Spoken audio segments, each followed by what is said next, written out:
Hello, कैसे हैं आप लोग। आशा करते अच्छे होंगे।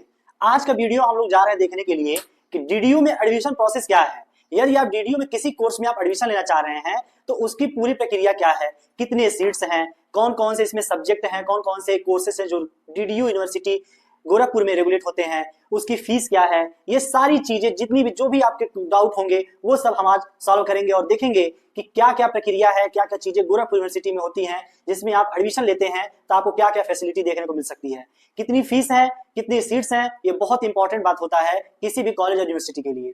तो आज का वीडियो बहुत इंपॉर्टेंट रहेगा हम आप सबके लिए जो भी दीनदयाल उपाध्याय गोरखपुर यूनिवर्सिटी में एडमिशन लेने जा रहे हैं या एडमिशन लेना चाह रहे हैं। इसका सिलेबस क्या होता है, ये सब सारे क्वेश्चन को हम देखेंगे।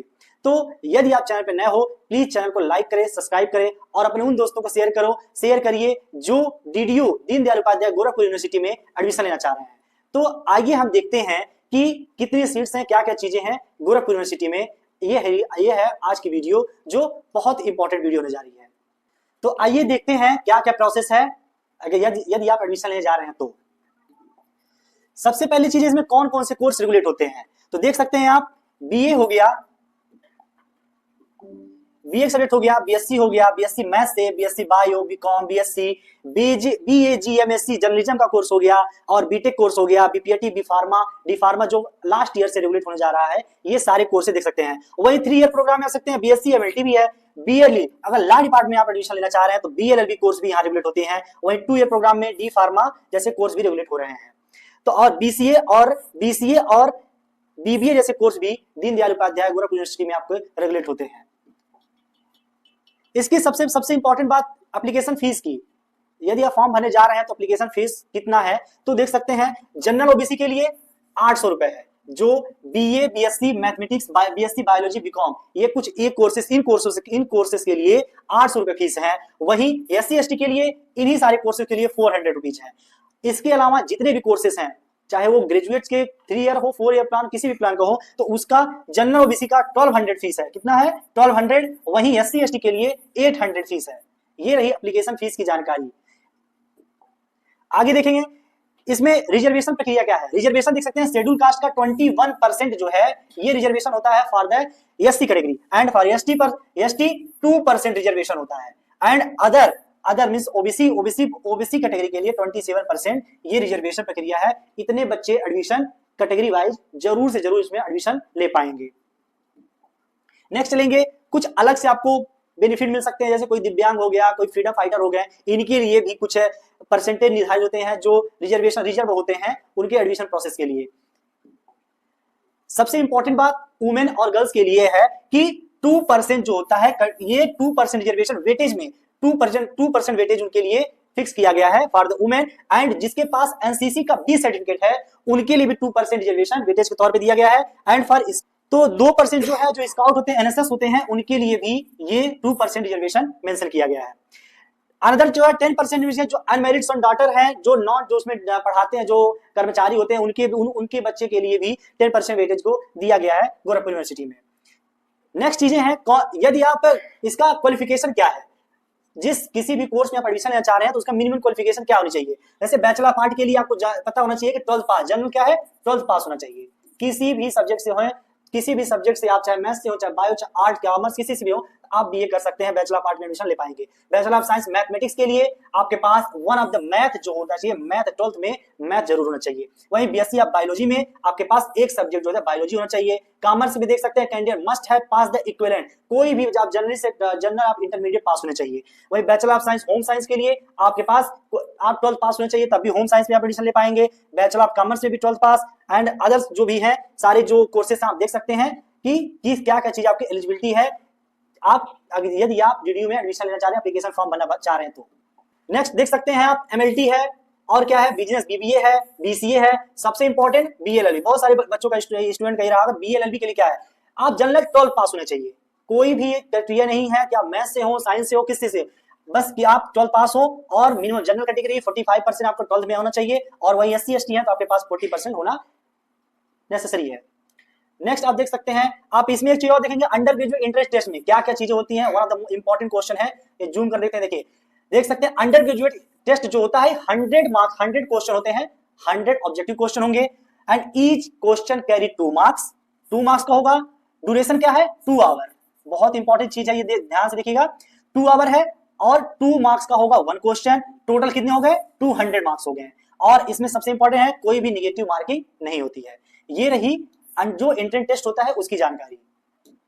नेक्स्ट आप देख सकते हैं कि सिलेबस के बारे में, जो सारे स्टूडेंट के लिए जो भी एडमिशन लेने जा रहे हैं उनके लिए जरूरी चीज है कि सिलेबस क्या है। किसी भी आप कोर्स में आप एडमिशन लेना चाह रहे हैं तो बीए के लिए आप देख सकते हैं आपके पास जरूरी है कि लैंग्वेज कॉम्प्रिहेंशन हिंदी और इंग्लिश से पूछा जाएगा। जनरल स्टडी में क्या होता है? हिस्ट्री होता है, आपका जियोग्राफी हो गया, पॉलिटिकल साइंस हो गया, इन सब चीज से आप देख सकते हैं। और इंडियन इकोनॉमी से भी क्वेश्चन पूछते हैं। और इसमें एक चीज contemporary significant national international event sport, ये इंपॉर्टेंट ये रहेगा क्योंकि ये जो 20 क्वेश्चन मार्क्स हैं इसमें जो है आपके करंट अफेयर से भी क्वेश्चन पूछे जाते हैं। तो ये बहुत इंपॉर्टेंट है, 20 मार्क्स आपके लिए बहुत इंपॉर्टेंट होने वाला है। नेक्स्ट आप देखते हैं बीएससी मैथ के लिए। बीएससी मैथ एडिशन लेने जा रहे हैं तो जनरल साइंस, ये जो जनरल साइंस है ये सारे किसी भी कोर्सेज एडिशन लेने जा रहे हैं तो जनरल साइंस जो है बहुत इंपॉर्टेंट रोल रहेगा। इसके लिए आपको प्रिपेयर होना पड़ेगा। आपको 10 मार्क्स का ही है बट ये बहुत अच्छा गेन कर सकते हैं। मैथ से 30 क्वेश्चन, फिजिक्स से 30 क्वेश्चन, केमिस्ट्री से भी 30 क्वेश्चन पूछे जा रहे हैं। बीएससी बायो है तो सेम वही चीज, जियोलॉजी से, बॉटनी, केमिस्ट्री से 30 क्वेश्चन एंड जनरल साइंस से 10 क्वेश्चन पूछे जा रहे हैं। 10 क्वेश्चन। बीकॉम से है general knowledge, mental aptitude and business organization, economy, banking, जो भी बीकॉम के आपके कॉमर्स के जो सब्जेक्ट होते हैं उससे सारे क्वेश्चन आप देख सकते हैं, सारे यहां मेंशन किए गए हैं। नेक्स्ट कोर्स के बाद BSc home science. BSc home science में जनरल साइंस से 10 क्वेश्चन, केमिस्ट्री, मैथमेटिक्स सारे से 30। इसमें और होगा एक ही कोई, इसमें से या तो आप ए वाला करेंगे या तो बी वाला, इसमें दो में से एक करेंगे क्योंकि 30 क्वेश्चन इसमें से आपके 30 क्वेश्चन आपके केमिस्ट्री से, 10 क्वेश्चन जनरल साइंस से क्वेश्चन पूछे जाते हैं। बीकॉम बैंकिंग इंश्योरेंस का है, बैचलर ऑफ आर्ट का देख सकते हैं, मास कम्युनिकेशन जो बेसिक जर्नलिज्म वाले होते हैं उनका सिलेबस ये होने वाला है और कितने क्वेश्चन पूछे जा रहे हैं ये भी आप देख सकते हैं। नेक्स्ट आ रहा है, नेक्स्ट आप देख सकते हैं बीएससी एग्रीकल्चर। बीएससी एग्रीकल्चर के सब्जेक्ट ये हैं botany, zoology, economy, chemistry, husbandry, agronomy. इससे भी सारी एग्रोनॉमी इंपॉर्टेंस में होता है क्योंकि इसका मेन सब्जेक्ट होता है, इसलिए इसे 30 क्वेश्चन देखने को मिल सकता है। बीटेक है जो हाल ही 2-3 साल से रेगुलेट होना स्टार्ट हुआ है डीडीयू गोरखपुर यूनिवर्सिटी में। आप देख सकते हैं इसमें इंग्लिश एंड एप्टीट्यूड टेस्ट से 10 क्वेश्चन, मैथमेटिक्स से 30 क्वेश्चन, फिजिक्स के 30 क्वेश्चन, केमिस्ट्री 30 क्वेश्चन आपको देखने को मिल सकते हैं। Next bachelor of hotel management जो होता है, इससे आप देख सकते हैं इसमें भी मैथ, रीजनिंग, इंग्लिश, इसमें आप ध्यान समझिएगा। Bachelor of hotel management catering technology में आपके रीजनिंग से भी क्वेश्चन पूछे जाते हैं 15 मार्क्स के। मेन इसमें जनरल स्टडी है, जनरल स्टडी से 40 क्वेश्चन देखने को मिल सकते हैं। बैचलर ऑफ फिजियोथेरेपी से देख सकते हैं ये सारे क्वेश्चन, इसमें से कोई भी एक आपको करना पड़ेगा, इसमें से आप 30 क्वेश्चन प्लस 10 क्वेश्चन देखने को मिल सकता है। नेक्स्ट क्वेश्चन है बीएससी एमएलटी हो गया, बीएससी एमएलटी क्वेश्चन आ सकते हैं, बीएससी बीबीए हो गया, बीसी हो गया। और इंपॉर्टेंट आप देख सकते हैं कि बीएलएलबी ऐसे कोर्स के लिए, बीएलएलबी के लिए बहुत सारे बच्चों को क्वेश्चन होगा कितने मार्क्स से कौन से क्वेश्चन पूछे जाते हैं, कहां से क्वेश्चन पूछे जाते हैं। तो दो देखते हैं, हिंदी और इंग्लिश बोथ से 20 क्वेश्चन। 20 क्वेश्चन मतलब 10 क्वेश्चन हिंदी से, 10 क्वेश्चन इंग्लिश से। Next general awareness and current affairs, बहुत इंपॉर्टेंट ये रहता है, इससे बहुत सारे बच्चे मार्क्स गेन कर जाते हैं और बहुत सारे लोग लॉस कर जाते हैं। तो करंट अफेयर्स जनरल अवेयर्स से जो जीएस और आपके करंट अफेयर्स हैं, इससे आपके 30 क्वेश्चन मार्क्स देखने को मिलते हैं। नेक्स्ट रीजनिंग एंड मैथ दोनों मिला के 30 क्वेश्चन होते हैं। एंड लीगल एप्टीट्यूड में आपके ज्यादातर क्वेश्चन कॉन्स्टिट्यूशन से आते हैं और लीगल एप्टीट्यूड कोई मैगजीन हो गया, कोई करंट अफेयर्स से कुछ लीगल टर्म है तो उससे अलग लीगल एप्टीट्यूड में आपको क्वेश्चन देखने को मिल सकते हैं। तो ये रहा पूरा सिलेबस, आप इसको ध्यान से देखिएगा और उसी आधार पे आप तैयारी करिए जिससे जितना मार्क्स क्वेश्चन पूछे जा रहे हैं। नेक्स्ट देख सकते हैं एडमिशन प्रोसेस क्या है। आपके क्या करना होगा, फॉर्म भरना पड़ेगा, फॉर्म का टेस्ट देना पड़ेगा, टेस्ट के बाद आपका रिजल्ट आउट होगा, रिजल्ट आउट होने के बाद फिर आपका एक कट ऑफ जारी होगा, उसके बाद आपका प्रोसेस होगा, फीस पेमेंट होगा, ये आप रही, ये एडमिशन प्रोसीजर है पूरा। नेक्स्ट सब्जेक्ट अवेलेबल यूनिवर्सिटी, ये तो आप जान सकते हैं, जैसे हमने पहले ही बात कर लिए हैं कि कौन कौन सब्जेक्ट है। बीए में भी आपके लिए कौन कौन सब्जेक्ट है ये यहाँ पे दिए गए हैं। जो आपकी ग्रेजुएशन होगा जनरली अंडर ग्रेजुएट आर्ट्स के लिए है, कौन कौन सब्जेक्ट है मेन कैंपस में आपको देखने को मिल सकता है। नेक्स्ट चीज आपके बीएससी, इसी तरह बीएससी ऑनर्स का भी है and following BSc biology group में भी है। वन इंपॉर्टेंट क्वेश्चन ये है कि किस तरह से क्वेश्चन आपके पास, सबसे इंपॉर्टेंट चीज है कि ये मान चलिए आपके ऑफलाइन पेपर होंगे, एंट्रेंस टेस्ट क्या होगा ऑफलाइन में होगा, आपके सेम इसी तरह एग्जाम्पल तौर पे दिया गया है क्या होगा। जैसे who is the author of the Hind Swaraj, कौन है हिंद स्वराज के ऑथर कौन थे, तो आप जान सकते हैं। आप इसमें जो टिक होगा उसे पूरी तरह से इसको हम जिस तरह से कलर किया गया है पूरी तरह से हम लोग कलर कर देते हैं। जैसे अनदर क्वेश्चन है select the word the correct spelling, क्या है साइकोलॉजी, देखिए आपको इस तरह देखने को मिल सकता है, पूरी तरह से कलर करके आप एंट्रेंस टेस्ट देंगे। आगे हम लोग बात करने जा रहे हैं कि कितने सीट्स हैं, किस कोर्सेस में कितने सीट्स हैं। दीनदयाल उपाध्याय गोरखपुर यूनिवर्सिटी में किस कोर्सेज के लिए कितने सीट्स मेन कैंपस में अवेलेबल हैं, ये हम लोग देखने जा रहे हैं। तो देख सकते हैं गोरखपुर यूनिवर्सिटी में बीए के लिए इंपॉर्टेंट चीज है कि 2438, बीएससी मैथ के लिए 300 सीट है, बीएससी बायो का कितना है 150 सीट्स, बीकॉम 500 सीट्स, बीएलएलबी के लिए 150 सीट्स हैं। बीएलएलबी ये मेन कैंपस की सीट्स हैं। आपके देख सकते हैं बीएलएलबी आपके प्रभा देवी भगवती प्रसाद विश्वविद्यालय महाविद्यालय जो है वहां पे भी है, 130 सीट्स रेगुलेट होती हैं। बीएलएलबी पंडित ब्रिजनाथ त्रिवेदी जो बड़हलगंज में है वहां पे 132 सीट्स हैं। वहीं हरि सहाय लॉ कॉलेज जो गोरखपुर में भी है, ताल कंडाला गोरखपुर में है, यहाँ 66 हैं। और वहीं आईटीएम गीडा जो अभी लास्ट ईयर से रेगुलेट होने स्टार्ट हुआ है वहां पे भी 66 सीट्स हैं। एंड बुद्धा लॉ कॉलेज ये भी गीडा में है, यहाँ पे भी 66 सीट्स अवेलेबल हैं। ये रही बीएलएलबी के लिए कोर्सेज। वहीं अनदर बीबीए के लिए 150 सीट्स, बीबीए अनदर कॉलेज का भी आप देख सकते हैं, आईटीएम में भी है, कैलाश इंस्टीट्यूट में है, बुद्धा डिग्री कॉलेज में है। और देखिए आईटीएम का साइंस एंड मैनेजमेंट गीडा, मतलब गीडा में जितने कॉलेज गीडा गोरखपुर में कॉलेज हैं वहां सारे भी अदर कोर्सेज भी रेगुलेट किए जाते हैं। और बीसीए कोर्स है, बीसीए कोर्स मेन कैंपस में सबसे इंपॉर्टेंट चीज है, बीसीए के लिए मेन सीट जो है 150 है, मेन कैंपस में 175 सीट्स अवेलेबल है। इसी तरह देख सकते हैं अदर कॉलेज का भी सारे कॉलेज दिए गए हैं जिनमें बीसीए जैसे सब्जेक्ट रेगुलेट होते हैं। वही अनदर जो है कोर्सेज हैं जैसे बीएससी हो गया, बीएससी बीपीएडी ये सब हो गया। लेकिन हमें सबसे इंपॉर्टेंट चीज देखना है कि मेन कैंपस में कितने सीट्स हैं। मेन कैंपस यहाँ देख सकते हैं बीएससी एग्रीकल्चर के लिए 225 सीट्स अवेलेबल हैं। और कोई इसमें देख सकते हैं डीडीयू के main campus BSc HAS means के 44 सीट्स अवेलेबल हैं। वही देख सकते हैं बीकॉम के लिए 225 एंड बीएचएमसीटी के लिए 75 सीट, बीएजीएम जो जर्नलिज्म का कोर्स है उसके लिए 75, बीटेक के लिए ये सारे मेन कैंपस के कोर्सेज हैं। बीटेक के लिए सीएससी जो डिपार्टमेंट होता है, ईसीई, आईटी, एमई सब में 150-75 सीट्स अवेलेबल हैं। तो ये रही जानकारी आपकी सीट्स के बारे में गोरखपुर यूनिवर्सिटी में जो किस कोर्स के लिए कितने सीट्स अवेलेबल हैं मेन कैंपस में। यदि आप एडमिशन मेन कैंपस में नहीं मिल पाता है तो अदर कॉलेज में भी इसके सीट्स अवेलेबल हैं, तो आप देख सकते हैं। यदि आपका कोई क्वेश्चन छूट गया हो तो यहाँ सारे क्वेश्चन हम लोग देख सकते हैं। एक साथ हम देखेंगे कि कौन कौन सी चीजें इसमें है, जैसे हो गया कि कौन कौन से कोर्सेज से रेगुलेट हो रहे हैं, कितनी सीट्स हैं, क्या एलिजिबिलिटी है, और सबसे इंपॉर्टेंट कितनी फीस है किस हर एक कोर्स के लिए। तो सेमेस्टर वाइज पेड हुआ था क्योंकि जब से सीबीसीएस जो रूल जो है लागू हुआ है यूनिवर्सिटी में, उस हिसाब से आपको सेमेस्टर वाइज फीस जो है पेड किया जाता है।